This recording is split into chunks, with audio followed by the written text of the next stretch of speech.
स्वागत है आप सभी स्टूडेंटों का जेएमबी स्टडी भारत में। तो आज हम स्टडी करते हैं अंगद सर के साथ कक्षा 9वीं की गणित के अध्याय 8 का।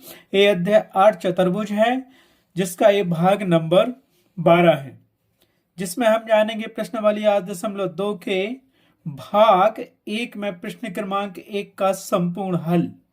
इससे पहले यदि आपने हमारे चैनल जेएमबी स्टडी भारत को सब्सक्राइब नहीं किया है तो सब्सक्राइब कीजिए ताकि इसी तरह के वीडियो आपको सबसे पहले मिल सके।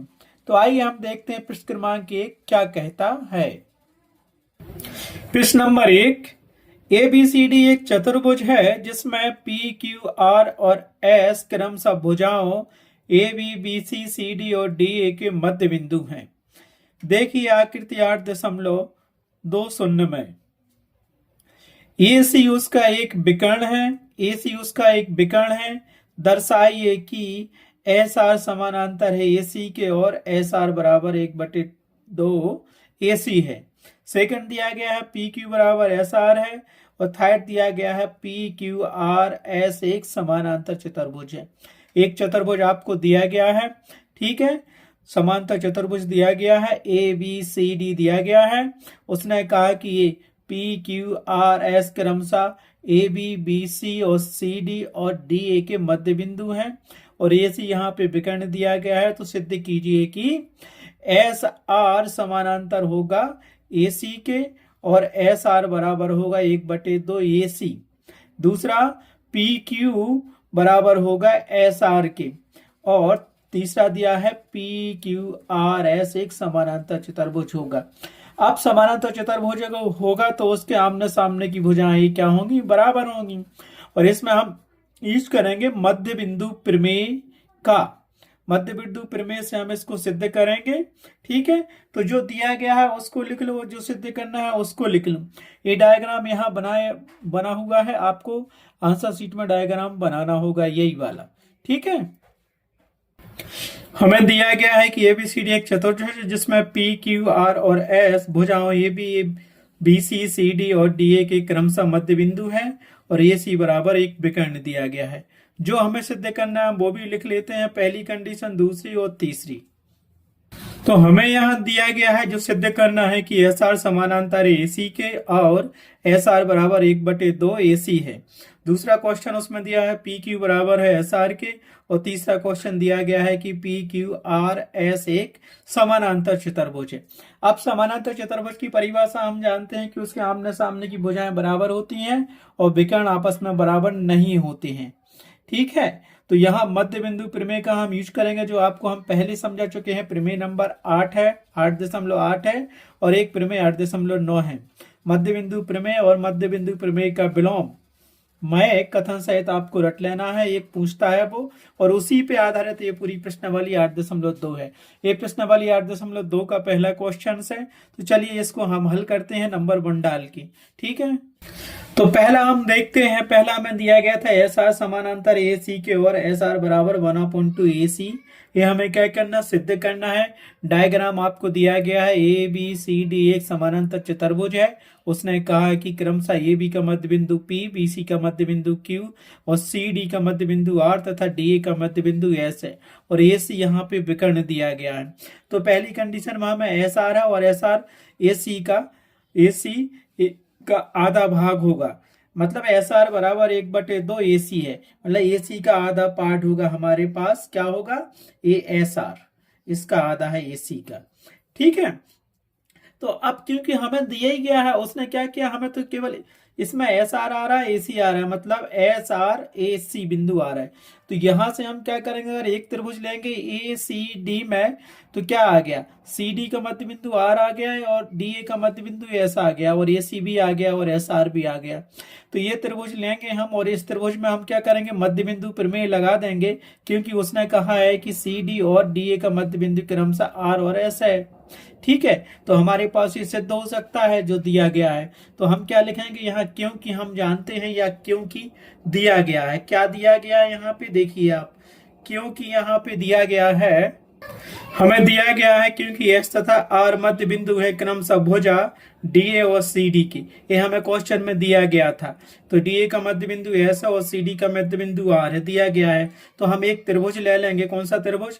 त्रिभुज ए सी डी में, त्रिभुज ए सी डी में मध्य बिंदु प्रमेय लगाते हैं। ठीक है, तो यहां देखो हमारे पास त्रिभुज हो गया ए सी डी और इसमें मध्य बिंदु प्रमेय लगाएंगे तो ये भुजा समांतर होती है ए सी के और ये भुजा एस आर भुजा आदि होती है ए सी के। ठीक है, तो मध्य बिंदु प्रमेय क्या कहते हैं? यही त्रिभुज बन गया ए सी डी बन गया और इनके डी सी का और डी का मध्य बिंदु क्रमशः आर तथा एस है, तो ये भुजा आदि होगी ए सी के। मध्य बिंदु प्रमेय यही कहता है, तो हम लिख लेंगे त्रिभुज ए सी डी में एस आर क्या होगा? एस आर, एस आर समानांतर होगी ए सी भुजा के और एस आर क्या होगा? किसका आधा होगा? और एस आर बराबर होगा 1/2 ए सी के। कहने का मतलब कि ए सी बड़ा है एस आर से, तो एस आर आधा कहलाता है ए सी का। इसको हम दे सकते हैं समीकरण 1। समीकरण 1 दे दिया, लेकिन एक कहां से आ गया? मध्य बिंदु प्रमेय से। ये रीजन हो गया मध्य बिंदु प्रमेय से। मध्य बिंदु प्रमेय ये कहता है कि यदि किसी त्रिभुज की दो भुजाओं के मध्य बिंदु तीसरी भुजाओं के समानांतर होते हैं तो वह भुजा तीसरी भुजा की आदि होती है। तो लिख लो मध्य बिंदु प्रमेय से।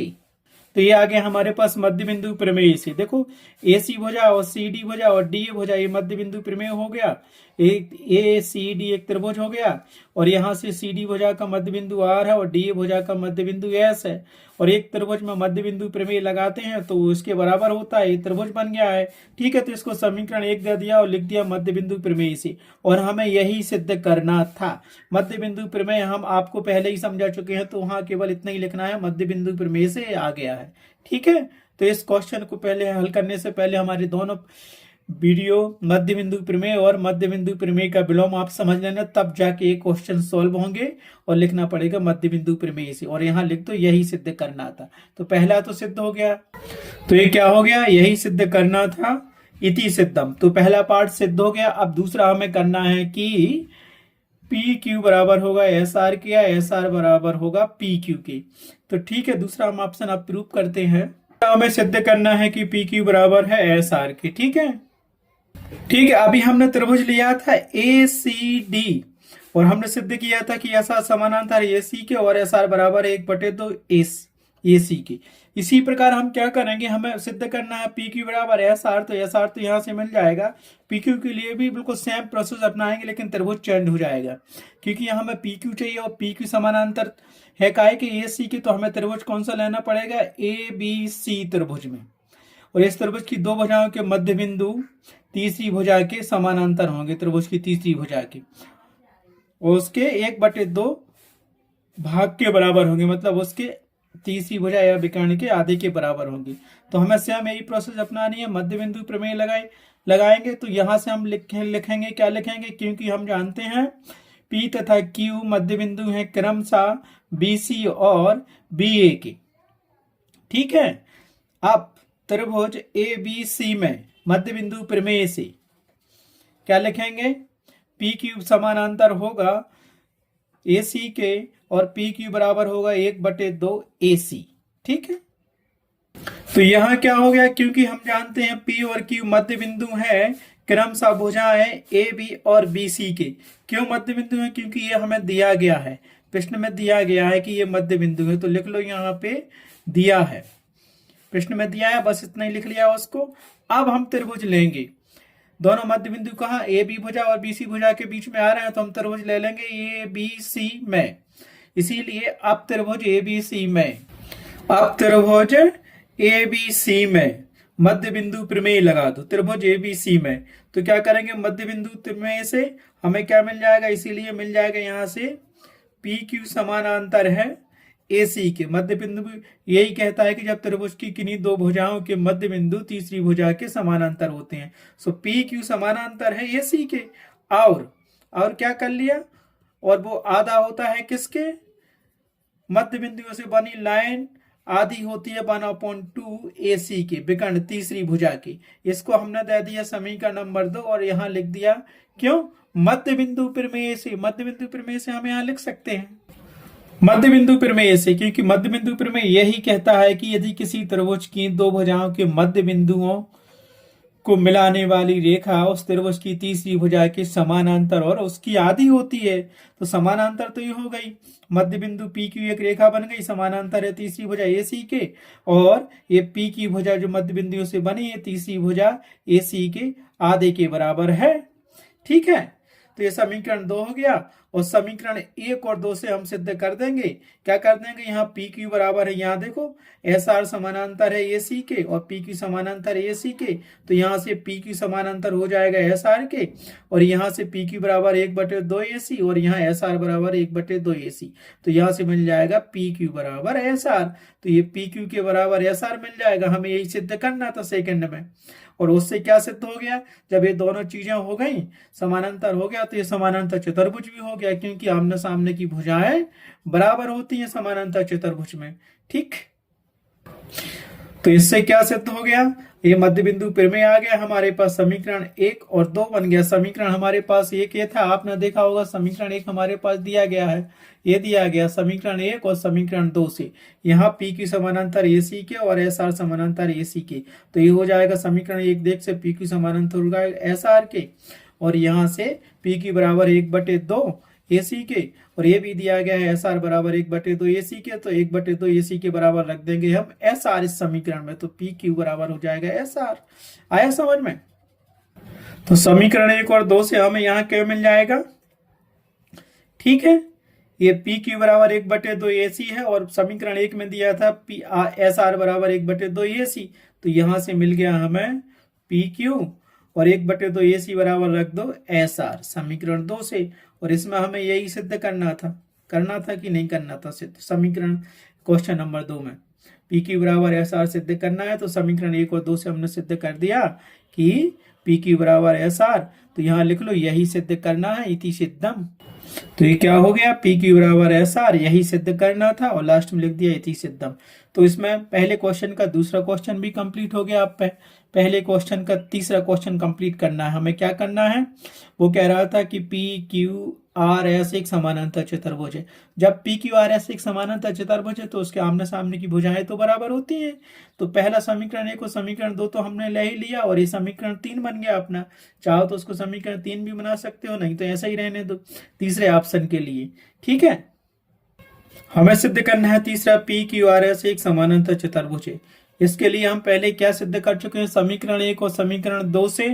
समीकरण 1 से क्या सिद्ध किया था कि एस आर समानांतर है ए सी के और एस आर बराबर है 1/2 ए सी के, और समीकरण 2 क्या था हमारे पास, पी क्यू समानांतर है ए सी के और पी क्यू बराबर है 1/2 ए सी के, समीकरण 2। तो समीकरण 1 और 2 में मध्य बिंदु प्रमेय लगाया था, तो समीकरण 1 और 2 से स्पष्ट हो जाता है कि एस आर समानांतर होगा पी क्यू के, या पी क्यू समानांतर होगा एस आर के, और पी क्यू बराबर होगा एस आर, या एस आर बराबर होगा पी क्यू। जब ऐसी शर्तें पूरी हो जाती हैं तो क्या लिखेंगे, जब ऐसा है तो सम्मुख भुजाएं समानांतर और बराबर होती हैं। ठीक है, जब ये कंडीशन मिल जाती है तो क्या मिलता है कि हमारे पास देखो पी क्यू समानांतर है एस आर के, और जब ये कंडीशन होती है तो क्या मिल जाता है हमारे पास, बताइए। समानांतर चतुर्भुज में एस आर बराबर होगा पी क्यू के, देखो पी क्यू समानांतर है एस आर के और पी क्यू बराबर है एस आर। समीकरण 1 और 2 से स्पष्ट हो जाता है, समीकरण 1 और 2 से हम सिद्ध कर चुके हैं। समीकरण 1, 2 ये क्या कहता है, तो वही तो लिखते हैं हम कि यहाँ पे ये दोनों भुजाएं क्या है, एक दूसरे के समानांतर हैं, और उसकी सम्मुख भुजाएं भी आपस में क्या होती हैं, बराबर होती हैं, सम्मुख भुजाएं ही होती हैं। तो ये भी बराबर है आपस में, पी क्यू बराबर हो जाएगा, पी क्यू बराबर हो जाएगा एस आर के, और पी क्यू समानांतर हो जाएगा एस आर के। जब ये कंडीशन हो जाती है तो हम कह सकते हैं कि पी क्यू आर एस एक समानांतर चतुर्भुज है।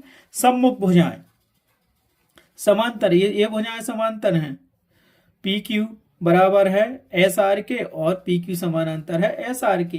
जब त्रिभुज की भुजाएं आपस में समानांतर हैं तो उसकी सम्मुख भुजाएं भी बराबर होती हैं। ये प्रमेय हम पहले सिद्ध कर चुके हैं, ये प्रमेय ही है हमारे पास। यदि कोई ABCD एक समानांतर चतुर्भुज होता है तो उसकी सम्मुख भुजाएं समानांतर होती हैं और बराबर भी होती हैं। समझ में आया? ये एक है रूल से समानांतर चतुर्भुज का। तो यहाँ हमने सिद्ध कर दिया है कि ये पी क्यू समानांतर भी है एस आर के और पी क्यू बराबर भी है एस आर की। दो ही चीजें हो गई। और वही कह रहा था फिर मैं, क्या कह रहा था कि सम्मुख भुजाएं समानांतर और बराबर होती हैं किसकी? जब पी क्यू कोई एक समानांतर चतुर्भुज होता है। तो यहाँ पे पी क्यू आर एस एक समानांतर चतुर्भुज होगा। क्यों? पी क्यू भुजा समानांतर एस आर के और पी क्यू के बराबर एस आर है। तो वही कंडीशन यहाँ पे लिखनी है। क्या लिखा है? क्योंकि समीकरण 1 व समीकरण 2 से स्पष्ट है कि, क्योंकि समीकरण 1 हमारे पास कह रहा था कि एस आर समानांतर है एसी के और एस आर बराबर है 1/2 एसी के। ठीक है। और समीकरण 2 हमारे पास यही दिया था, पी क्यू समानांतर एसी के और पी क्यू बराबर है 1/2 एसी के। तो एसी एसी समानांतर दोनों में आ रहा है। तो यहाँ लिख सकते हैं हम समीकरण 1 और 2 से क्या मिल जाएगा? इसीलिए मिल जाएगा हमें एस आर समानांतर होगा पी क्यू के और क्या मिलेगा? एस आर बराबर था 1/2 एसी और वहीं पे समीकरण 2 में पी क्यू बराबर है 1/2 एसी। तो 1/2 एसी की जगह पे पी क्यू रख दो। हो गया ये कंडीशन, हो गई। समीकरण 1 2 से स्पष्ट हो गया ये की। ठीक है। तो एस आर बराबर है, एस आर समानांतर है पी क्यू के और एस आर बराबर भी है पी क्यू के।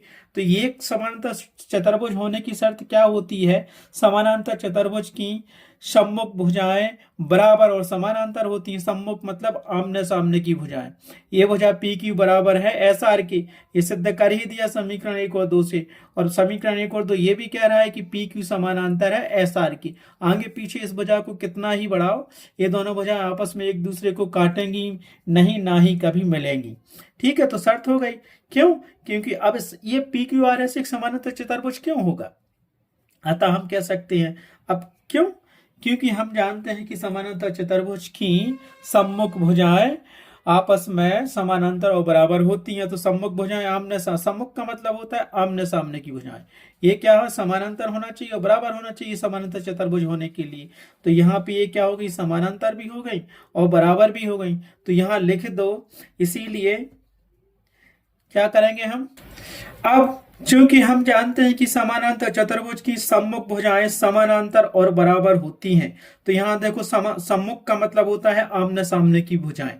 तो ये समीकरण नंबर अपना 3 बन गया। और समीकरण 3 से स्पष्ट हो रहा है कि एस आर समानांतर है पी क्यू के, एस आर भुजा समानांतर है पी क्यू भुजा के और एस आर भुजा बराबर भी है पी क्यू भुजा के। ठीक है। तो ये शर्त फॉलो कर रही है फिर में दिया गया है। तो ये फिर में हम पहले ही सिद्ध कर चुके हैं कि समानांतर चतुर्भुज की सम्मुख भुजाएं समानांतर और बराबर होती हैं। तो समीकरण 3 से स्पष्ट हो गया कि पी क्यू आर एस एक समानांतर चतुर्भुज होगा। तो समीकरण 3 से हम क्या कह सकते हैं? निकाला कि समीकरण 3 से पी क्यू आर एस एक समानांतर चतुर्भुज होगा। और यही हमें सिद्ध करना था। सो इति सिद्धम। तो क्या हुआ? यही हमें सिद्ध करना था। तो इसको लिख दो, इति सिद्धम। इति सिद्धम।